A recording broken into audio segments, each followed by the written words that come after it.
Kalau saya itu aslinya orang Batak, yang besarnya itu di Jambi, lahir di Medan. Orang tua merantau ke Jambi. Dari dulu itu menemukan diri saya itu memang fit di industri perhotelan. Karena kan di perhotelan itu harus hospitality ya. Dan saya dari dulu suka banget ya kayak bersosial life gitu, tidak monoton atau yang kaku-kaku gitu, tidak suka bekerja di suatu tempat yang kita hanya berhadapan dengan komputer gitu, tidak suka juga kayak lebih ketemu dengan orang-orang itu kayaknya it's a life gitu. SD, SMP itu sudah menguasai bahasa Inggris dengan fasih. Jadi itu modal utama sebenarnya. Saya selalu menjunjung tinggi damai di hati ya. Artinya itu I'm treating human as a human gitu. Jadi lebih ke arah kalau menginspirasi orang itu be kind to one another itu selalu dimanapun saya berada itu selalu melekat di hati saya gitu. Jadi untuk teman-teman ya dimanapun berada ya kita kayak be kind to one another, artinya saling membantu ya, kemudian berusaha selalu untuk memahami karena this is life. Ya, this is life. You don't know what happen tomorrow. Tapi kita nggak perlu stres juga mikirin besok gitu. Tapi what today is today, ya kita harus berpikir selalu secara positif. Seperti itu sih gitu. Jadi benar-benar harus ya living in balance. Tamu kita.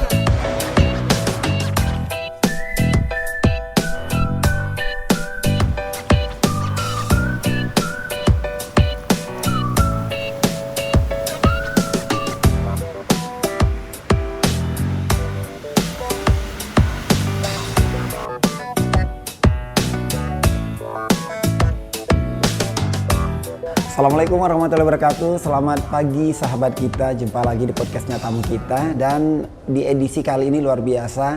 Kami berada di Haris Hotel Nagoya ya. Yang kita tahu ini hotel baru operasional tentunya di Batam. Dan memberikan kesan tersendiri ya. Nah ini yang akan kami bahas tentunya selama beberapa menit ke depan di podcastnya Tamu Kita edisi kali ini. Saya sudah bersama dengan narasumber yang luar biasa tentunya, yang kesibukannya ya. Saya sudah bersama dengan General Manager Haris Hotel Nagoya and Suite Batam. Haris Hotel and Suite Nagoya Batam. Ya. Siap. Bersama Pak Ryan Damanik ya Pak. Betul. Ya? Assalamualaikum, selamat pagi Pak. Selamat pagi. Apa kabar Pak? Luar biasa. Ryan Damanik ya. Ryan Agak Damanik. susah ya nyebut namanya ya. Iya, ke barat-baratan dan ke batak-batakan ya. Bukan. Ya, ada Damaniknya. Ada Damaniknya ya. Pak Ryan seperti biasa ini di sesi pertama sahabat kita ingin kenal lebih jauh, kenal lebih dekat sama narasumber Pak Ryan Damanik. Pak Ryan aslinya orang mana? Kalau saya itu aslinya orang Batak, yang besarnya itu di Jambi. Oke. Iya. Kalau itu satu daerah kampung lah gitu ya. Di Kabupaten Tebo.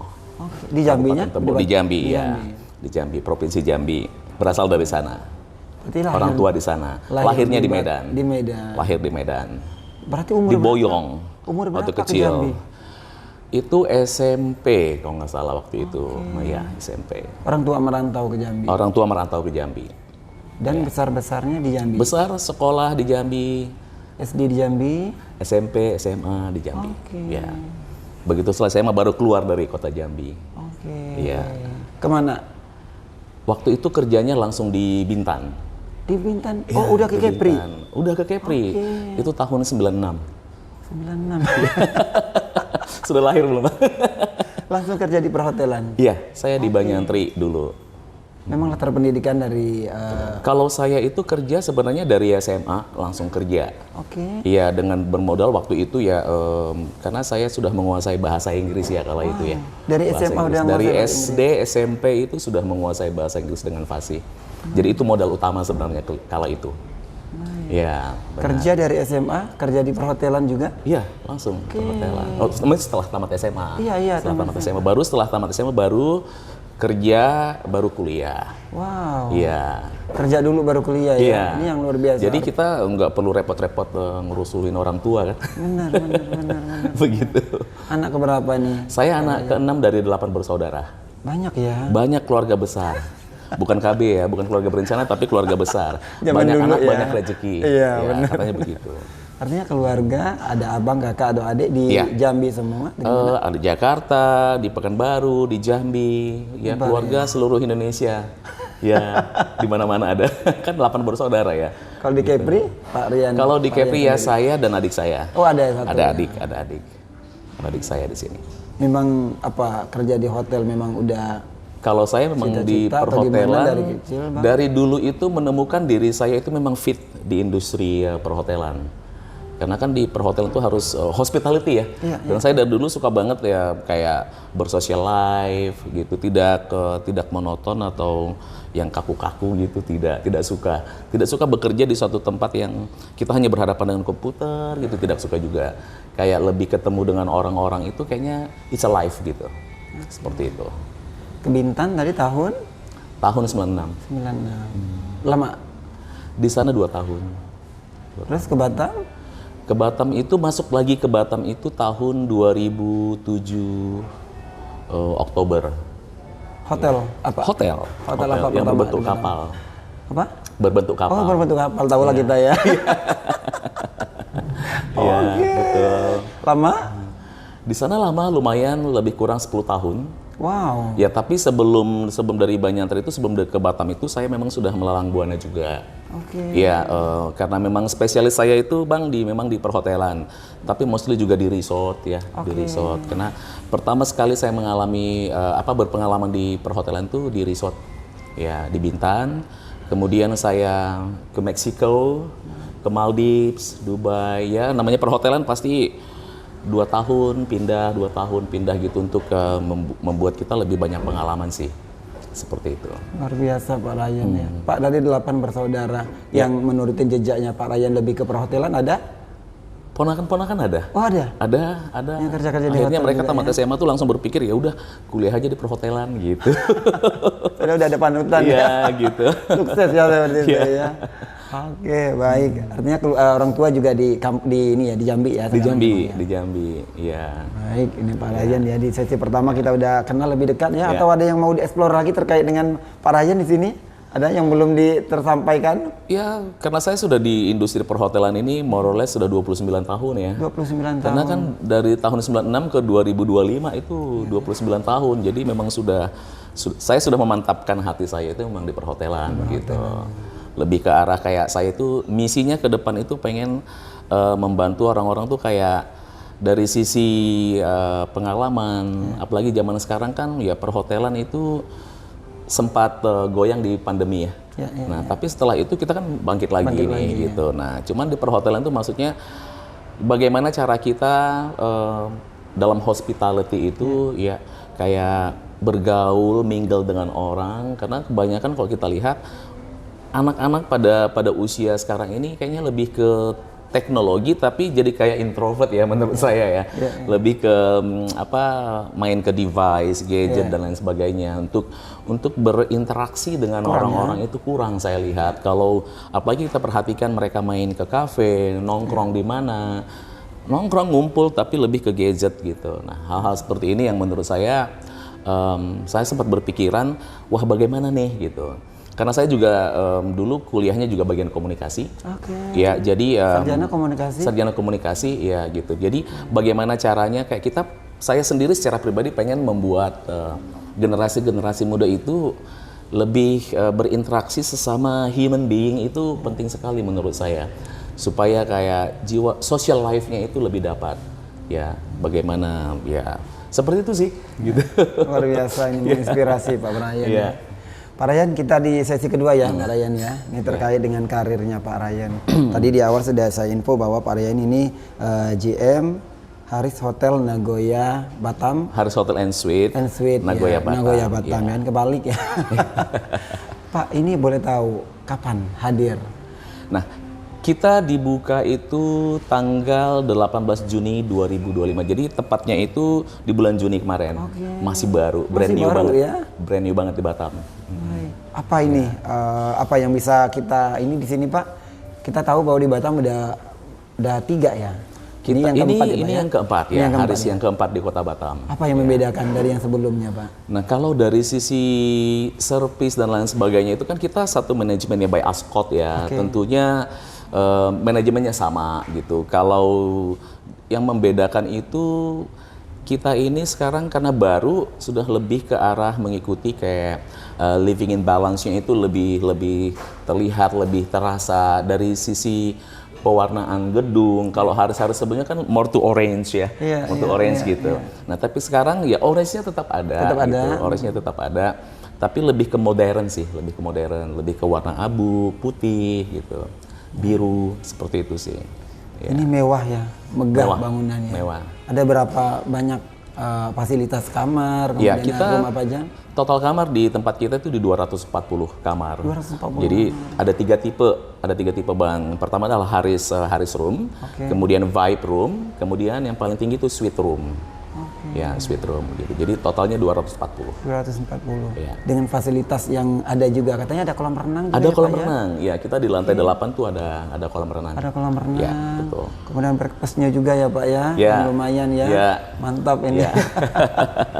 Karena pada intinya sih tamu-tamu itu kan ya kalau kamar sih ya rata-rata kalau orang yang traveling pasti kamar hotel sudah punya bayangan tersendiri gitu. Tapi di breakfastnya itu kan depends on the taste ya. Orang ngerasanya ya pasti kayak Bang Bedi makanannya pasti rasanya beda dengan saya gitu. Benar. Nah, tapi Selera masing-masing bagaimana cara kita membuat breakfast kita itu benar-benar kayak orang tuh harus mengatakan wah ini sedap.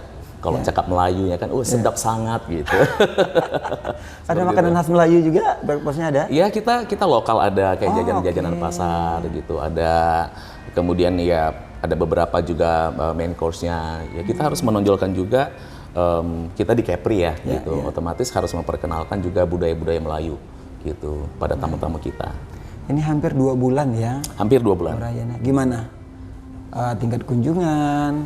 Iya. Sepertinya kan dari sisi bisnis itu selalu kita harapkan ada peningkatan dan kita masih sesuai dengan harapan. Seperti itu. Ya. Kita tahu ini kawasannya memang perhotelan ya. Iya, karena kita kan Gimana kita melihat dari hotel-hotel di sekeliling ini gimana nih Pak Bray? Ini kita di city center ya, tempatnya tuh strategis banget ya. Mau ke shopping mall kita tinggal jalan kaki. Ya mau tempat area kuliner, ya makan, minum, nongkrong itu ada di depan hotel kita, di sekitar kita gitu. Jadi ini adalah tempat yang tepat gitu ya untuk dari luar kota datang ke kota Batam itu di Nagoya Tamrin. Ya seperti itu. Pak, menjadi hotel baru, ini apa mungkin tantangan? Tantangannya ya pasti karena hotel baru kan belum begitu banyak kita dikenal sama dunia lah istilahnya ya. Karena saya percaya gitu tahun ke tahun tuh pasti selalu ada peningkatan dari sisi occupancy gitu. Itu karena dari sisi marketing, bagaimana kita meningkatkan kayak promotion lebih ke arah kayak memperkenalkan hotel kita ke dunia luar sana seperti apa gitu. Ya jadi seperti di bulan Juni kita buka ya mungkin in this level gitu ya. Di Juli udah naik lagi, ini Agustus naik lagi gitu. Jadi karena semakin banyak orang mengenal, kemudian bagaimana juga cara kita mempertahankannya dari dalam gitu. Karena kalau Haris itu kan tipikalnya kan kita harus happy ya, Pak. Tidak bisa yang diam-diam. Apa katanya ada apa nih? Kita ada Haris cheers. Oh iya. Kita selalu menyapa semua tamu kita dengan kata-kata cheers. Nah, cheers itu kan kita harus cheerful. Jadi kalau cheers, tapi katanya cheers, tapi kita ekspresinya nggak cheerful ya, nggak bisa. Jadi harus cheers gitu. Ada energinya gitu, semangatnya. Benar. Ya. Baik, Pak, mungkin bisa dijelaskan juga ini ke sahabat kita ya. Karena tadi ini yang keempat. Nah, kenapa sih orang harus milih ke sini? Ke Nagoya Harris Hotel ya? Ya, karena kita tadi di prime location, ya di tengah kota, ya. Selain lokasinya ya? Selain lokasinya gitu ya. Kemudian kita memang memberikan lebih ke guest experience ya, guest experience. Jadi ya sister company kita juga nggak berbeda dengan kita. Sama-sama namanya satu manajemen ya. Jadi tidak akan ada bedanya gitu. Jadi dimanapun mereka Haris manapun itu sebenarnya dari sisi standarisasi itu sama. Ya, karena kita under Ascot itu semua sama gitu. Cuman karena kita di sini dari lebih ke prime location dan kita city hotel, ya kalau ada sister kita ada juga di resort gitu. Nah ini lebih ke arah sana sih sebenarnya. Baik, ini tadi sedikit udah di-spill ya terkait dengan fasilitas yang ada. Bisa dijelaskan ini apa aja fasilitas yang di sini? Iya. Nah, kalau kita di Lebih ke sekarang ini detail, Bang, ada mungkin. ada di bar nih, nah di lounge bar kita ya. di bar, Lounge bar itu di lobby level di hotel kita. Ya, kemudian di situ ada tempat hospitality room atau library ya room. Itu juga di lobby level persis di dekat reception kita di sana. Nah, untuk di lantai 1 itu ada restoran kita. Restoran yang kapasitasnya juga cukup besar, lebih dari 200 pax. Di situ bisa untuk breakfast, lunch, and dinner gitu. Nah, di atas restoran itu ada di lantai 2 itu ada meeting room. Jadi satu lantai itu khusus memang untuk meeting room. Ya, gitu. Dan kapasitas berapa meeting room? Ya 200-an, ya maksimal tuh 200-an memang. Nggak terlalu besar tetapi tidak terlalu kecil juga. Baik. Kemudian Kemudian kita juga ada fitness center, tapi coming soon. Coming soon ya, karena kita juga baru opening ya. Jadi lagi bagaimana finalizing project-project ya di. Kalau swimming pool kita sudah ready, sudah bisa dipakai oleh tamu-tamu kita. Ya, jadi fitness center kita itu ada di lantai 7 nantinya. Ya, kemudian di lantai 8-nya itu ada swimming pool. Kalau untuk kamar tidur dari lantai berapa? Dari lantai 3 sampai lantai 17. Ya. Tadi ada tipe-tipenya, bisa dijelaskan lagi Pak? Nanti Ya, kita akan jadi tipe tengok kamar kita kalau bagi customer kita yang berkunjung bisa pilih Harris Room, kemudian Vibe Room itu di atasnya Harris Room, kemudian Suite Room yang paling tinggi kategorinya. Apa yang membedakan tipe-tipe ini? Nah, dari ukurannya kalau yang kita jelas ya? dari ukurannya, kemudian dari fasilitas di dalam, apalagi kalau di Suite Room itu pakai balkoni, ada living room, ada kitchenette. Ya, kitchen kita lengkapin juga, ya ada kompor lah istilahnya. Kalau kita mau family mau datang ke sana kan bisa masak di situ gitu. Ada refrigerator, dining table, sofa, living room untuk keluarga tuh bersantai-santai ngobrol-ngobrol gitu. Dan ada balkoninya gitu. Baik, pokoknya nyaman lah ya. Nyaman, nyaman banget. Karena ya space banget ya, luar biasa besar gitu. Space-nya gitu. Baik, Pak Ryan ini ini juga penasaran pastinya ya sahabat kita ya. Ini kalau mau nginep di sini menikmati fasilitas di sini ini berapa sih rate-nya? Nah, karena kita baru opening juga ya, Bang. Kita baru opening di bulan Juni kemarin masih meluncurkan mulai dari 1.088.000. Promo itu? Promo ya, promo opening itu sudah termasuk dengan breakfast. Ya. Artinya nanti setelah habis promo berapa harga normal? Harga normalnya mungkin nggak jauh-jauh dari situ juga. Ya, nggak jauh-jauh dari situ juga gitu, benar. Iya. Ini harapan kita ya, semoga nanti dari perbincangan kita mereka bisa datang sini untuk benar membuktikan ya Pak ya. Betul. Kenyamanan dan fasilitas yang ada di Harris Hotel Nagoya. Pak tadi hampir 29 tahun ya berkarir di industri perhotelan.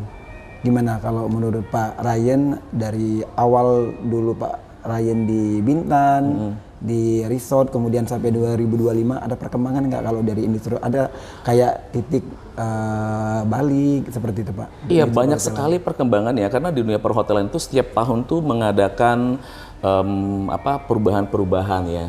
Walaupun dari sisi servis, kalau dulu kan kita semua serba manual ya. Hanya ada telepon, kita tidak ada nama istilahnya WhatsApp dulu, nggak ada. Nggak ada itu, nggak ada sama sekali. Handphone juga nggak ada zaman saya pertama dulu itu. Kita masih menggunakan telepon biasanya ya dari kantor ke kantor itu ya telepon, tidak ada handphone masa itu.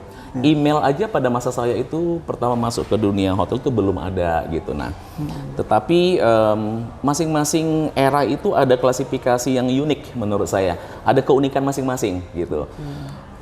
Saya berkarir di dunia hotel itu mulai dari bartender, Bang. Ya, tidak tiba-tiba langsung jadi GM, Bang. Tidak. Mulai dari bartender gitu, dan waktu itu juga kesempatan itu besar sekali ya, karena mungkin dari sisi persaingan belum begitu tight banget gitu. Jadi ya dengan modal saya bahasa Inggris waktu itu, ya saya bisa diterima langsung di bintang 5 seperti itu ya, sekelas Banyantri dulu itu. Dan saya banyak belajar banget karena itu dunia yang baru. Tapi so excited gitu ya. Ketemu dengan, wah dulu kan masih muda ya, umur 18 tahun kayak ketemu dengan bule-bule, wah kesempatan nih praktek nih bahasanya kita gitu. Akhirnya dari situ memperlancar dan terbukti ya karena semangatnya kita itu kita bisa naik gitu secara posisi gitu. Karena manajemennya juga memperhatikan development dari karyawan. Nah, dari situlah terus sampai ke butler, ya kayak resort host, ya kemudian manajemen juga memberikan training-training langsung dari kayak butler dari US gitu ya. Itu luar biasa banget gitu. Ya. Tetap ada pembelajaran yang dapat ya Pak ya. Yep. Pak Ryan, selain dari tadi ya skill bahasa Inggris, Yeah. kemudian public speaking, Yeah. untuk menjadi kerja di industri perhotelan, apalagi mungkin yang bisa kita share di sini, silakan Pak. Ya, untuk kerja di industri perhotelan selain Yeah. skill dari bahasa Inggris, Yeah. public speaking, apa Pak yang bisa Sekarang kita kan sharing kita di sini? bisa lihat ya, banyak sekali bermunculan selain dari kayak politeknik pariwisata atau sekolah perhotelan atau bahkan kampus-kampus pariwisata gitu. Banyak juga sekarang yang memberikan kesempatan bagi orang-orang yang kurang mampu dari kalangan yang mungkin menengah ke bawah itu bisa masuk ke D1 kayak lembaga-lembaga pelatihan perhotelan. Itu sangat membantu gitu. Karena mereka juga memberikan kesempatan training untuk di hotel-hotel selama 6 bulan gitu. Nah, setiap hotel itu menerima anak training karena kita pengen masyarakat Indonesia lah pada intinya yang kurang mampu itu ya kita juga harus bantu. Gitu. Karena itu ada skill ya gitu. Jadi kita dari industri perhotelan itu sendiri juga membantu mereka gitu. Seperti kita lah di sini juga ada anak training yang harus kita tanggung jawabi bagaimana membentuk mereka untuk menjadi hotelier sejati. Seperti itu. Baik, artinya kesempatan terbuka untuk setiap orang yang punya keinginan untuk kerja di hotel bisa ya. Benar ya. Asal bisa. Tidak semua orang mampu juga kuliah di perhotelan yang menurut saya juga cukup lumayan mahal ya di perhotelan itu ya. Tetapi ya ada juga dari SMK sekarang yang sudah mengambil jurusan tuh ya SMK perhotelan khusus gitu ada. Tapi kalau untuk skill bahasa Inggris ini yang utama kan di perhotelan ya. Bahasa Inggris itu utama banget karena ya contoh kayak kita di sini ya, Bang. Di sini kan tamu-tamu kita internasional. Ya, saya tidak tidak mengatakan bahwa kita harus berbahasa Inggris everyday, tidak, tapi itu salah satu poin plus atau advantage gitu ya untuk siapapun kalangan-kalangan muda di luar sana itu yang mau masuk ke industri perhotelan itu setidaknya harus memiliki skill bahasa Inggris tadi gitu. Setidaknya kita mengerti ya, kita juga tidak langsung bikin patokan, wah kamu harus fluent seperti native, seperti Cigente gitu, nggak seperti itu juga gitu ya. Tapi kayak I understand you, you understand me. Nah itu first step seperti itu, sama-sama mengerti. Ya nggak ada ubahnya di saat orang luar datang ke sini, tiba-tiba berusaha untuk berbahasa Indonesia. Kamu makan-makan sudah? Nah itu kan kita agak apa ini? Grammarnya kan nggak tepat, tapi mengerti gitu. Nah cuman kalau di level perhotelan ya memang harus ada level tertentu yang setidaknya itu kita lancar dalam berkomunikasi. Karena hotel itu karena dia di bidang jasa, ya komunikasi is number one. Salah satu jasa ya. Bener gitu. Apalagi Batam, Kepri yang kita berdampingan dengan Singapura, Malaysia, dan tamu-tamu dari hotel juga banyak orang-orang luar ya. Betul gitu. Seperti itu Bang. Pak Ryan, kita masuk ke sesi ketiga ya. Tidak terasa ini loh Pak. Tidak terasa. Sesi ketiga ini ada Tidak terasa udah mau makan siang ya. Dua artikel yang sudah disiapkan oleh tim podcastnya tamu kita ya, Pak Ryan ya. Yang pertama saya bacakan ini, hadirkan gaya hidup living in balance. Living in balance ya. Ascot resmikan Haris Hotel and Suite keempat di Batam ya. Tadi yang kita jelaskan ya. Benar. Baik, ini tanggal berapa kemarin? Tanggal 16 Juni. 16 Juni. Iya, kita bukanya di tanggal 16 Juni. 16 Juni. Dan ini yang keempat ya. Yang keempat. Tadi juga dijelaskan bahwa perbedaan antara yang 3 sebelumnya dengan yang ini, ya ini dengan fasilitas yang tentunya dan beda ya. Sisi interior, bangunan gitu. Seperti itu sih Bang. Baik Pak Ryan, yang kedua nih artikelnya Haris Hotel Nagoya Batam, cerita baru tentang kenyamanan. Ya. Boleh apa ini tanggapannya? Iya, kalau kita berbicara living in balance itu sebenarnya depends on bagaimana cara kita membuat suatu gambaran living in balance tadi ya. Tapi kita harus melakukan itu supaya setiap orang itu ya living in balance. Bagaimana kita hidup tapi balance. Ada orang ya bekerja tidak memperhatikan kehidupan secara pribadi gitu. Nah, hotel kita itu benar-benar memanjakan ya, kayak pampering tamu-tamu kita. Jadi mereka datang sini sambil bekerja tapi mereka bisa menikmati feel like home-nya tadi tuh dapat gitu. Rasa di rumah sendiri. Rasa di rumah sendiri. Jadi mereka tidak akan terasa ternyata dia tuh mungkin berapa miles dari rumah jauhnya gitu. Karena di sini ya friendliness. Nah, itu membuat seseorang tuh juga merasa kayak I feel like I'm home gitu. Seperti itu gitu. Jadi tidak melulu ya stres dengan pekerjaan ya gitu. Seperti pas itu, ya nyaman jadinya. Ya. Jadi mereka mendapatkan kayak pengalaman tersendiri secara pribadi yang mereka rasakan gitu. Baik, luar biasa nih Pak Ryan. Nah, Pak Ryan, kita di penghujung kebersamaan ya di podcastnya tamu kita. Mungkin ada kata-kata inspirasi yang bisa di-share ke sahabat kita, penonton kita. Yeah. Boleh ke kamera yang di sini. Ya, secara pribadi Bang, saya selalu menjunjung tinggi damai di hati ya. Artinya itu I'm treating human as a human gitu. Jadi lebih ke arah kalau menginspirasi orang itu be kind to one another itu selalu dimanapun saya berada itu selalu melekat di hati saya gitu. Jadi untuk ke teman-teman ya dimanapun berada ya kita kayak be kind to one another, artinya saling membantu ya, kemudian berusaha selalu untuk memahami karena this is life ya, this is life, you don't know what happen tomorrow, tapi kita nggak perlu stres juga mikirin besok gitu. Tapi what today is today ya, kita harus berpikir selalu secara positif seperti itu sih gitu. Jadi benar-benar harus ya living in balance. Gitu. Sesuai dengan konsep hotelnya ya.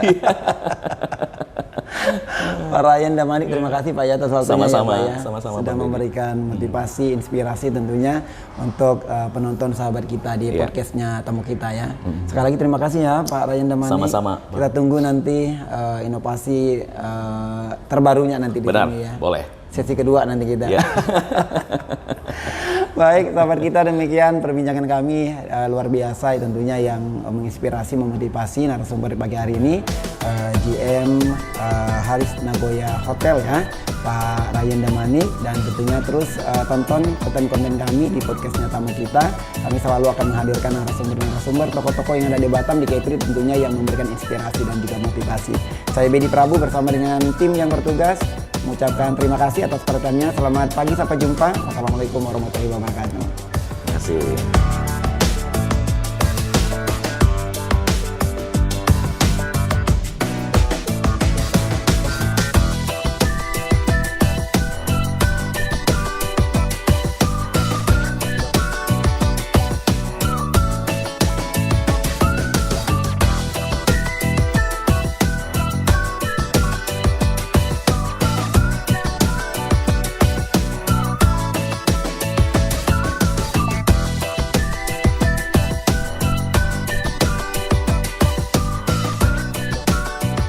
Tamu kita.